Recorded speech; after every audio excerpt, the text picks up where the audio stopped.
Bonjour tout le monde, bienvenue sur ma chaîne. Alors moi c'est Domitille et aujourd'hui je voulais vous faire une vidéo parce que je suis soignante et que j'ai énormément de patients qui me posent les mêmes questions, notamment des patients en fait qui souffrent d'addiction, donc addiction de toutes sortes, aussi bien au niveau de l'alcool, des drogues ou beaucoup du tabac. Et en fait ils sont très nombreux en fait à me demander des conseils, du soutien évidemment et des solutions aussi pour réussir à sortir de cette ou ces addictions le plus rapidement possible et de façon accessible. Donc j'ai rassemblé un peu une trame voilà, avec des recherches, des expériences et voilà, des conseils, des petites astuces comme ça pour essayer justement de sortir, de sortir des addictions de façon sainement, sans que ce soit traumatisant non plus pour le patient et, voilà, et de trouver comme ça des systèmes pour changer un petit peu les habitudes. Alors on va démarrer. Alors une des premières choses à faire, donc le point déjà le plus important, voilà, quand on souffre pardon, d'addiction, c'est la prise de conscience. Alors ça, comme pour une personne malade, quand on veut se soigner de quelque chose, déjà il faut évidemment avoir conscience qu'il y a un souci, avoir conscience qu'on est malade, avoir conscience qu'on est dépendant, là notamment d'une substance. C'est vraiment la première chose à faire voilà, pour espérer, pour déjà mettre en place de nouvelles choses, des nouveaux mécanismes, des nouvelles habitudes et espérer un changement et une amélioration de sa qualité de vie, la prise de conscience. Ensuite, il faut trouver alors, la motivation au changement, mais avant ça, il faut savoir pourquoi la personne en fait a développé certaines habitudes au fur et à mesure des années et qui a créé une addiction, parce que l'addiction c'est ça en fait, c'est faire des choses de façon automatique pardon, c'est en fait le corps, en fait l'esprit qui a adopté comme ça des habitudes avec les années, donc ça peut être soit dû à la solitude, donc des personnes qui se sont mis à consommer comme ça tout seuls dans leur coin parce que voilà, ils avaient du temps libre devant eux. Ça peut être aussi dû à l'environnement, donc l'environnement familial ou alors les amis. Donc ça c'est aussi quelque chose qu'on voit assez régulièrement.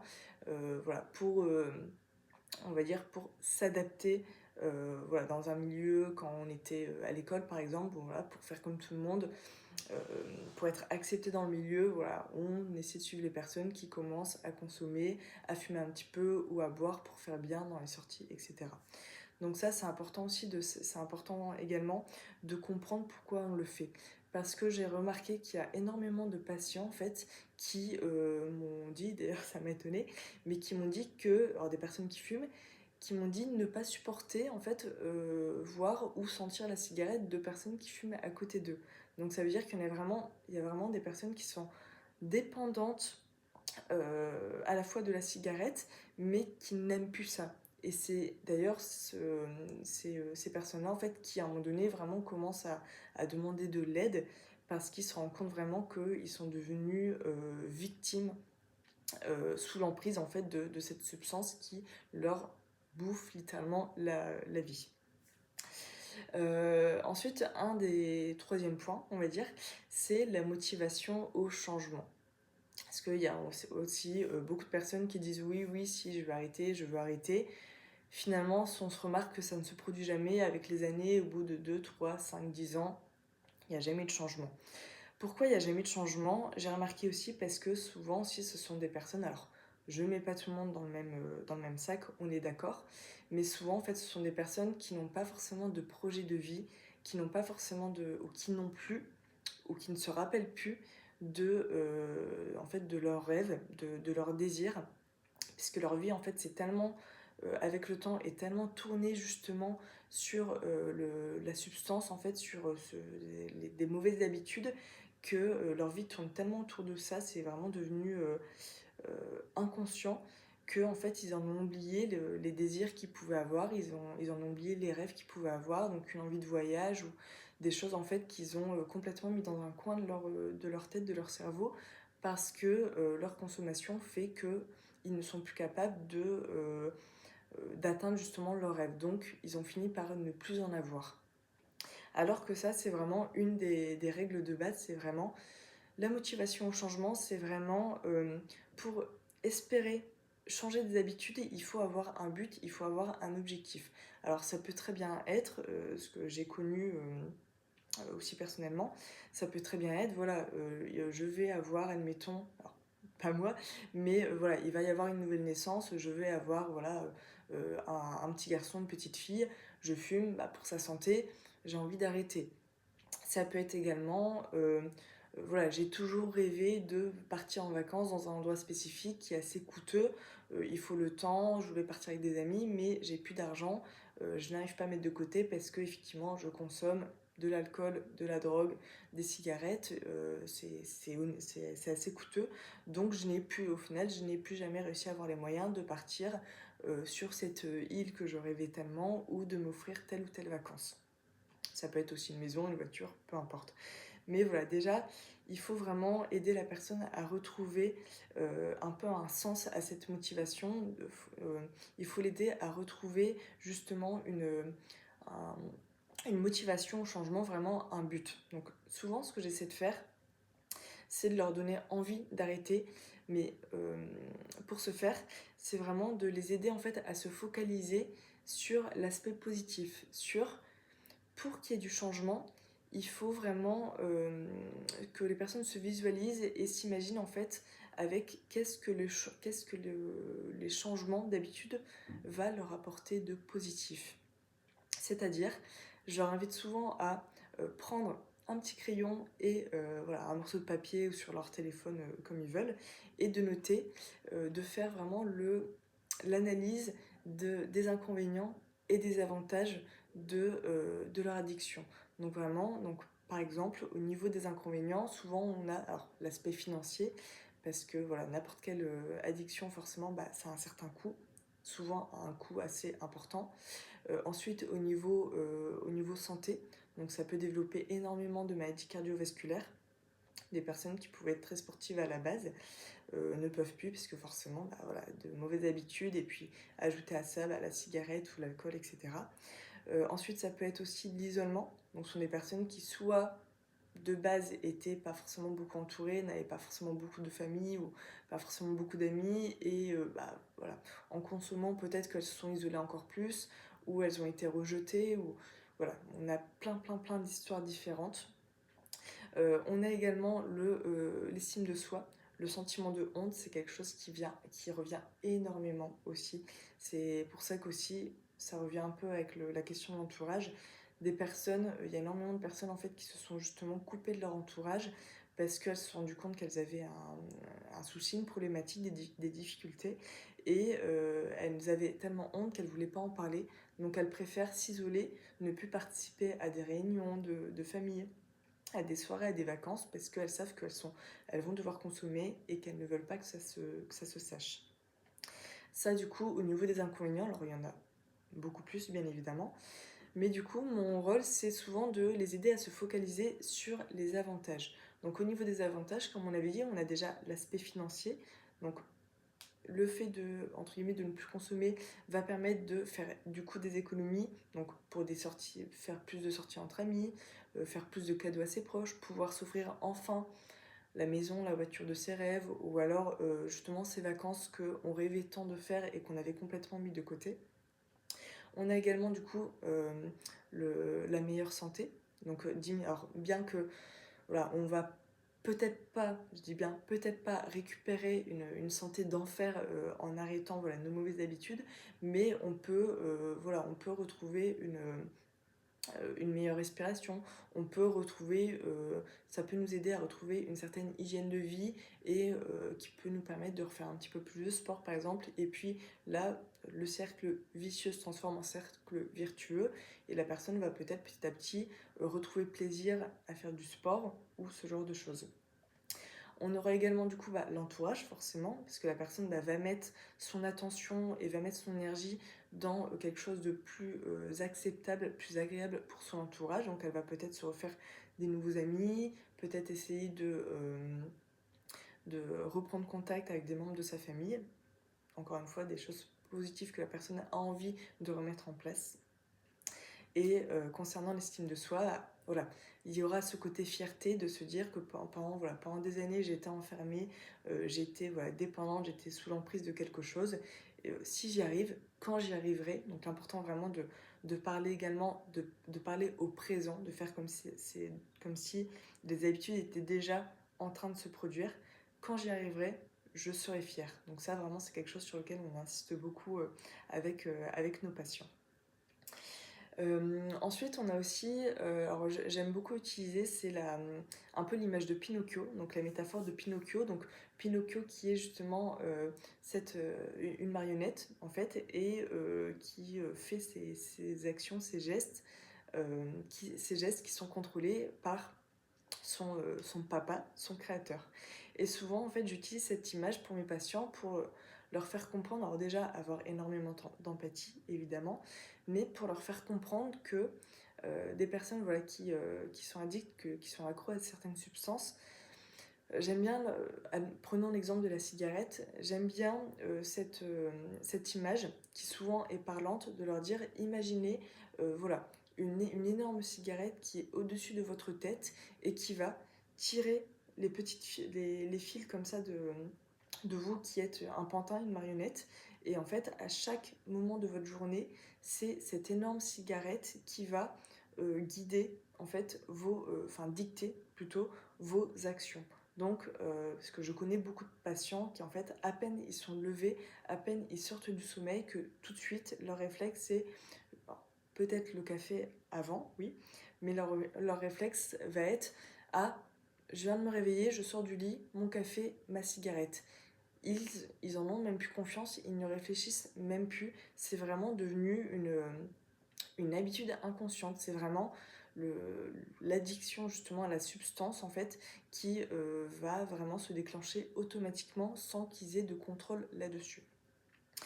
Donc c'est vraiment, je leur dis, chaque chose que vous allez faire dans votre journée, toutes les décisions que vous allez prendre dans votre journée, dans votre vie, en fait, va être dictée par, par votre... par votre souci, vos difficultés.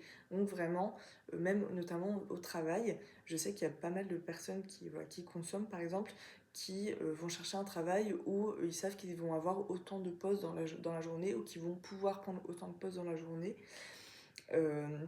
Ou alors ça va être par exemple, voilà, ils vont avoir des déclencheurs et par exemple voilà après chaque information du soir et ben ils vont prendre par réflexe, par automatisme deux cigarettes ou alors le verre de whisky ou voilà. Donc à chaque fois j'essaie vraiment de leur dire dites-vous vraiment bien que vous n'avez plus d'impact sur vos décisions. Donc ça c'est des choses qu'ils en ont peut-être plus conscience par la suite, mais c'est justement mon rôle de les aider, de leur dire voilà, vous êtes victime vraiment de quelque chose qui ne dépend pas que de vous, mais vous avez vraiment la grosse cigarette au-dessus de votre tête en fait qui va prendre les décisions à votre place.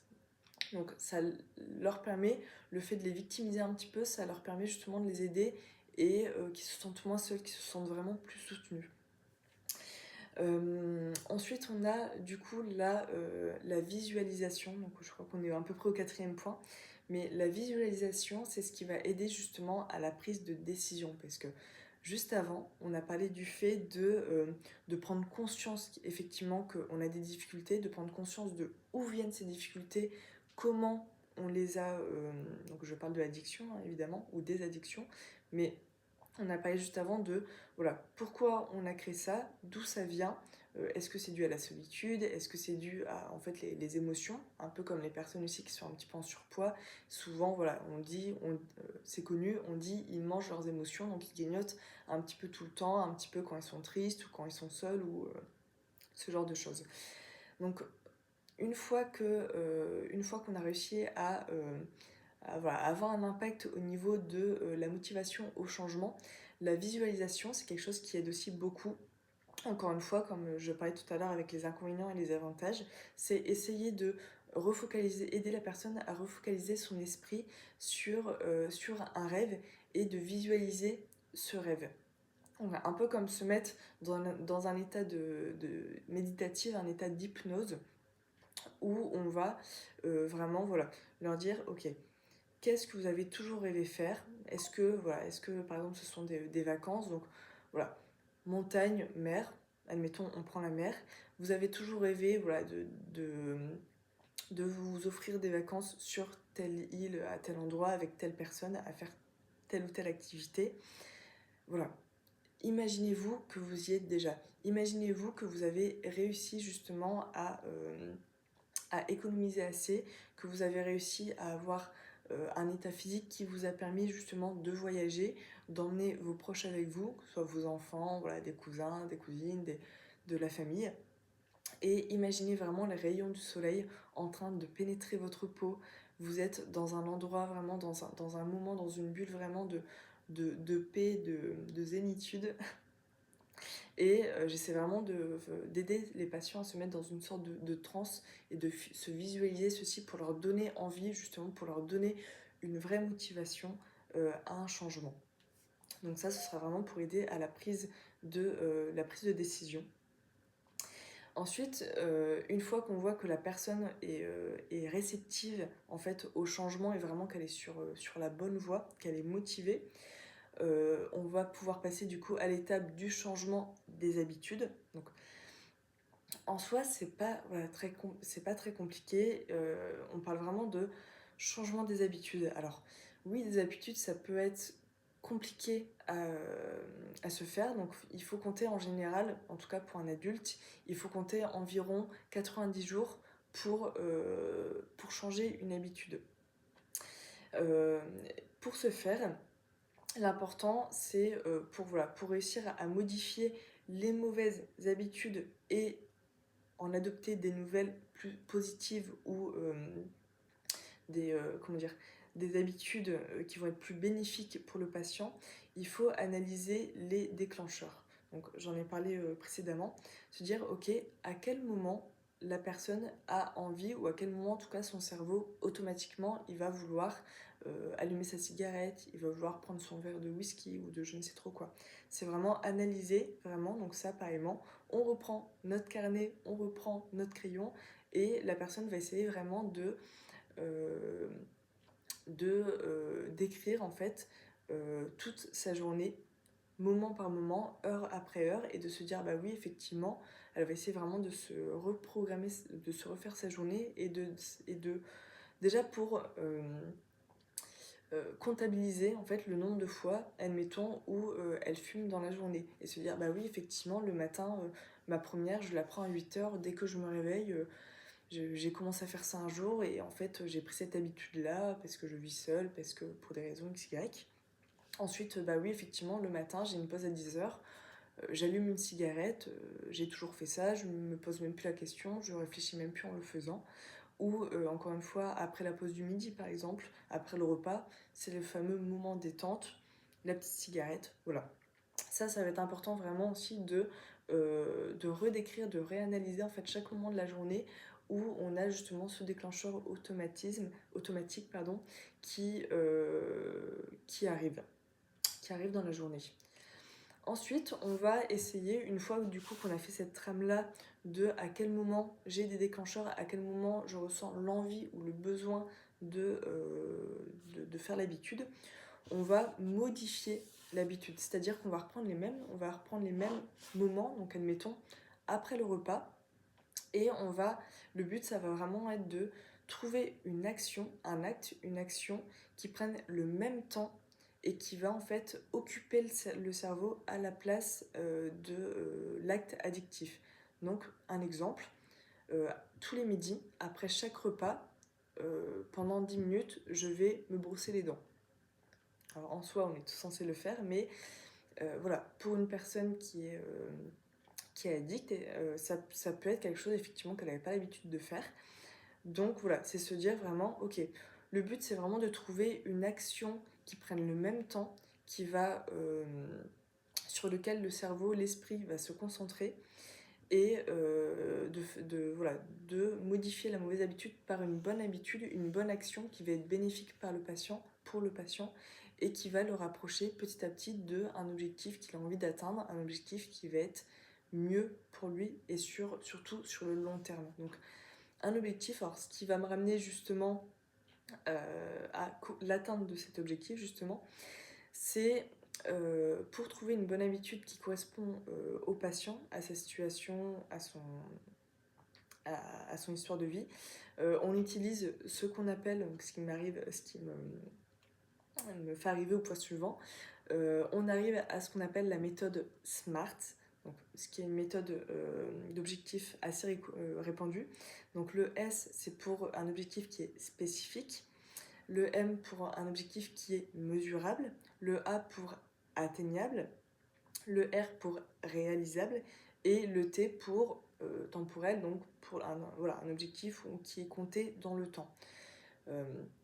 Par exemple, tous les midis, alors à partir de demain, admettons, pendant un mois, tous les midis, juste après ma pause déjeuner, je vais, en tout cas ouais, si c'est possible, en fonction de l'environnement dans lequel se trouve la personne à ce moment-là, tous les midis, je vais arroser ma plante. Voilà, c'est un objectif qui est clairement à la portée de n'importe qui, à partir du moment où il y a une plante, mais voilà. Et voilà, donc se dire tous les midis, c'est qu'une petite action qui va remplacer l'action qui va remplacer la mauvaise habitude. C'est quelque chose qui est accessible, qui est facile, donc limite, voilà, faut toujours avoir une plante devant soi, à côté de sa cafetière ou de je ne sais quoi.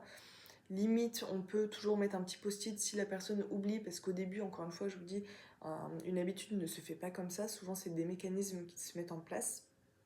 Mais voilà, si la personne oublie, on peut toujours mettre un post-it à côté de la plante pour que quand elle passera devant, elle se rappelle, elle se dise ah bah oui, c'est vrai, il faut que je fasse ça.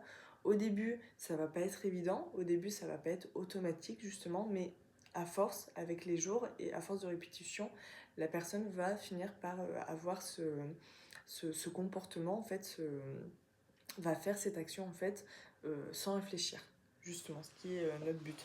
Alors bien évidemment, il faut encore une fois s'adapter à la personne, s'adapter à ce qu'elle est capable de faire.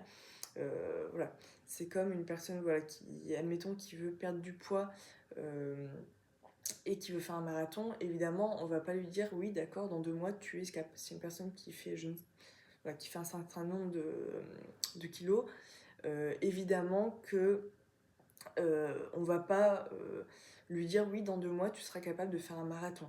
On peut l'encourager à faire mettre comme ça plein de petits objectifs, mais au bout d'un moment, le but c'est que la personne vraiment tienne sur le long terme. Le but n'est pas de faire un gros effort rapidement pour après ne pas atteindre l'objectif, être frustré et rechuter ou craquer une fois et rechuter. L'objectif c'est de, quitte à faire avoir plein de petits objectifs, mais l'objectif c'est que la personne tienne après sur le long terme et qu'elle reste après avec ses bonnes habitudes sur le long terme. Donc voilà, donc une fois qu'on a analysé du coup les habitudes qui sont nocives, désavantageuses pour le patient, on voit avec lui quelles peuvent être les nouvelles actions à mettre en place. On met en place la méthode SMART et on va également encourager le patient à avoir un suivi. Donc on reprend notre carnet, notre crayon et on va encourager vraiment la personne à noter ce qu'elle a fait. Donc encore une fois, le but ne va pas être de noter, d'accord, aujourd'hui j'ai fumé que 3 cigarettes par exemple, mais le but ça va vraiment être pour l'esprit de se focaliser sur ce qu'on veut atteindre. On a dit le patient sait très bien ce qu'il ne doit pas faire, voilà, donc le but c'est qu'il ne fume plus par la suite ou qu'il ne boit plus par la suite, mais voilà, on ne lui a pas donné le vrai objectif, donc le vrai objectif c'est par exemple arroser ses plantes, ou alors c'est être en meilleure santé, ou alors c'est savoir se mettre au sport, avoir un objectif sportif par exemple. Donc il faut noter parce que des résultats, voilà, quand on veut du changement, quand on a un objectif spécifique, on a souvent tendance à vouloir aller trop vite. On a souvent tendance à en fait vouloir des résultats là, maintenant, tout de suite, parce que quand on a comme ça développé de mauvaises habitudes depuis très longtemps, souvent en fait, pour les modifier, on a souvent l'impression de faire énormément d'efforts pour quelque chose qui peut paraître un peu anodine voilà, pour les personnes qui ne sont pas dans notre situation. Et donc le fait en fait vraiment de noter à chaque fois toutes nos micro-victoires, en sachant qu'une victoire reste une victoire, mais le fait de les noter, ça va permettre d'encourager, ça va permettre vraiment d'encourager la personne. Euh, c'est comme voilà, une personne, admettons, qui est en surpoids et qui veut essayer de maigrir. On va pas l'inviter à se peser tous les jours, ça n'a aucun intérêt parce que ça va prendre du temps, même si pour elle, même si un ou deux grignotages qu'elle va pas effectuer dans la journée va lui paraître un énorme effort de concentration, de discipline, c'est pas pour ça qu'elle va perdre 10 kilos en une journée. Alors, ça se peut, c'est possible, mais encore une fois, le but c'est vraiment de soutenir la personne et que la personne en fait, comment dire, elle arrive à modifier des habitudes, mais qu'elle gardera aussi sur le long terme. Le but, c'est que par la suite, elle arrive à s'en sortir d'elle-même. Donc, euh, donc voilà, donc notez vraiment à chaque fois chaque victoire, quelle qu'elle soit. Ça va vraiment permettre à la personne de, admettons, chaque fin de journée ou chaque semaine ou chaque mois, qu'elle se fasse un débrief et qu'elle se dise ah ok d'accord cette semaine j'ai réussi effectivement, j'ai arrosé ma plante tous les midis, ou alors admettons si c'est ouais, le soir en regardant la télévision, et que la personne avait l'habitude de fumer 2 à 3 cigarettes et qu'elle a changé cette habitude à faire le ménage ou à écouter un podcast ou alors à lire un livre, c'est vraiment se dire ok, bah voilà, ce mois-ci j'ai réussi à lire 3 livres parce que j'ai modifié mes habitudes, parce que j'ai réussi à faire plein de petites micro-actions qui, à la fin, sur le long terme, en fait, bah, elle va réussir à plus facilement voir en fait les efforts qu'elle a fournis. Et elle va justement ne pas avoir cette sensation de frustration, mais il y a la sensation en fait de fierté qui va justement se développer, et ce qui sera le but final. Aussi, un des points suivants, c'est la visualisation. Donc ça, j'en ai parlé précédemment, mais ça, c'est vraiment quelque chose quand une personne, on sent qu'elle a envie, mais on sent qu'elle n'y arrive pas, qu'elle n'a pas le déclic. Souvent, c'est parce que la personne n'arrive pas à le voir, n'arrive pas à le visualiser. Donc ça, c'est quelque chose qui est très important aussi parce que, encore une fois, quand on a des mauvaises habitudes, des difficultés depuis tellement longtemps, ça peut être compliqué vraiment de s'imaginer vivre autrement. Ça peut être très très dur. Donc la personne, pour éviter qu'elle ait des rechutes, ou alors elle peut en avoir, c'est pas grave, c'est ok, ça peut arriver. L'important, encore une fois, c'est que c'est pas parce qu'il y aura peut-être un échec ou une rechute, pour pas parler d'échec justement, c'est pas parce qu'il y aura une rechute que la personne n'est pas capable d'atteindre réellement son objectif. Peut-être qu'effectivement ça se fera sur un temps un peu plus long, mais c'est ok. Surtout, il faut être indulgent envers soi-même, ce sera un point suivant, mais alors la discipline évidemment, mais c'est surtout s'encourager et rester centré sur l'objectif, sur notre voyage de rêve, sur une meilleure santé, parce que voilà, parce qu'on a un enfant qui va arriver dans notre famille, ou voilà, pour une raison XY, mais c'est vraiment rester focus sur son objectif et réussir à voir cet objectif. Même pour une personne qui essaie de perdre du poids par exemple, voilà, même s'il y a des jours elle va craquer parce que voilà, les événements de sa vie font qu'à un moment donné, voilà, ses émotions vont reprendre le dessus, et finalement bah, elle va se rendre compte un jour qu'elle va craquer et qu'elle va reconsommer ou regrignoter. C'est pas grave, d'accord? Ça peut arriver. C'est pas parce qu'elle craque une fois qu'elle n'y arrivera jamais. Voilà, c'est des choses, encore une fois, qui peuvent prendre du temps. Ça dépend des personnes, ça dépend des patients. On n'a pas tous on n'a pas tous la même façon de réagir, on ne ressent pas les émotions de la même façon, on ne vit pas la vie de la même façon. Voilà, chaque personne est différente, mais surtout vraiment garder son objectif en tête, ça c'est important, le noter, ou alors voilà, pour l'exemple des vacances de rêve, avoir voilà, une carte postale de l'endroit où on veut aller, qu'on garde toujours près de sa table de chevet, comme ça quand on se réveille, quand on s'endort, voilà, on a cette image-là et ça nous laisse centrer sur quelque chose. Ce qui m'amène du coup au point suivant qui était fort évidemment de s'encourager, d'être indulgent envers soi, se respecter.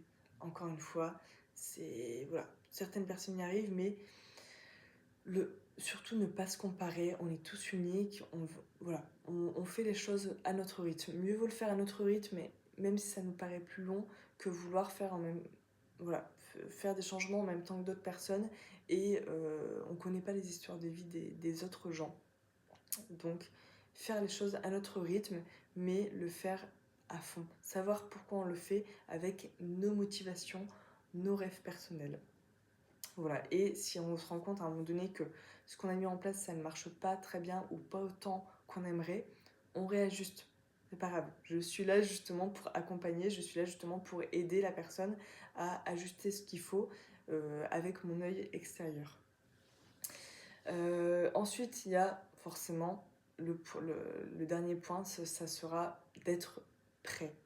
Mais ça, voilà, ça rejoint l'idée du but de la motivation au changement.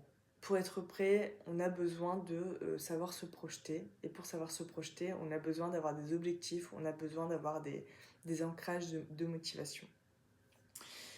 Et j'aimerais terminer du coup en disant surtout croyez en vous. Très honnêtement, parce que, encore une fois, on peut avoir très bien des personnes qui vont réussir en un mois de temps, par exemple, à complètement transformer leur vie pour au final, parce qu'elles sont dans une phase de leur vie où elles sont bien entourées, où elles ont que des bonnes choses qui leur arrivent, donc forcément c'est plus facile émotionnellement parlant. Mais ça ne veut pas dire qu'elles vont pas dans quelques années recraquer. Ou à l'inverse, on a des personnes qui vont se battre pendant des années et qui vont peut-être réussir au bout de 10 ans, 20 ans, peu importe, à justement atteindre cet objectif-là. Donc, croyez en vous. Ça, c'est vraiment la première chose. Vous êtes la personne qui vous connaissez le mieux, vous êtes la personne qui connaît le mieux vos faiblesses, vos difficultés, vos forces aussi. Donc voilà. Je terminerai là-dessus. J'espère que cette vidéo vous a plu. J'espère qu'elle vous a été utile. J'espère que ce sont des conseils qui ont été intéressants pour vous. N'hésitez pas à me mettre en commentaire si, si vous avez même des conseils, si vous avez envie d'autres conseils, s'il y a d'autres choses que je peux vous apporter ou même de raconter un peu votre vécu. Ça peut aider d'autres personnes également. Et voilà, je suis là pour vous encourager, pour vous soutenir et vous accompagner dans l'atteinte de vos objectifs et l'amélioration de votre vie. Et surtout, croyez en vous. Voilà.